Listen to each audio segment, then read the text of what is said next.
Unuttun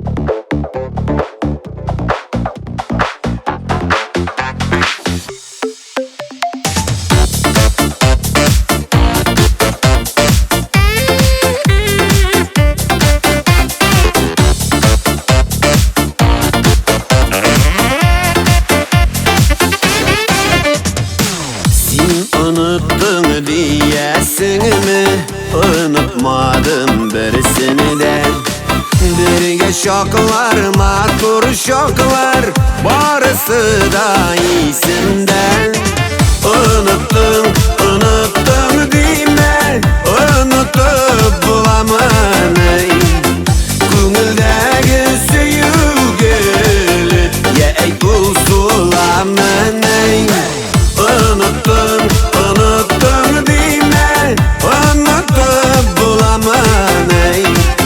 Kungildagi süyügülü, ye ey kul sulamanay.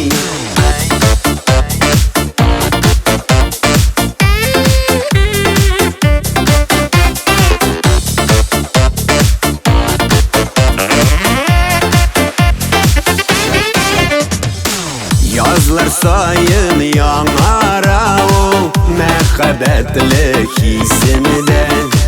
Ak hislerim, saf hislerim, gül şuvay üstüsünden. Unuttun, unuttun dime, unutup bulamanay. Kungildagi süyügülü, ye ey kul sulamanay. Unuttun, unuttun dime, unutup bulamanay.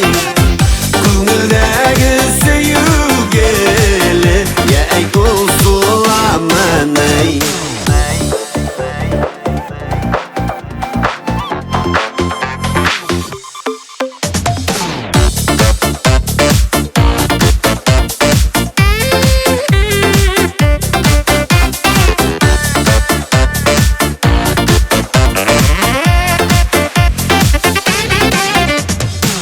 Tağın bir uçraşak olsak, min silermin barısını da.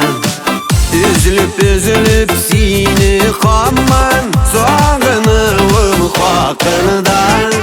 Unuttun,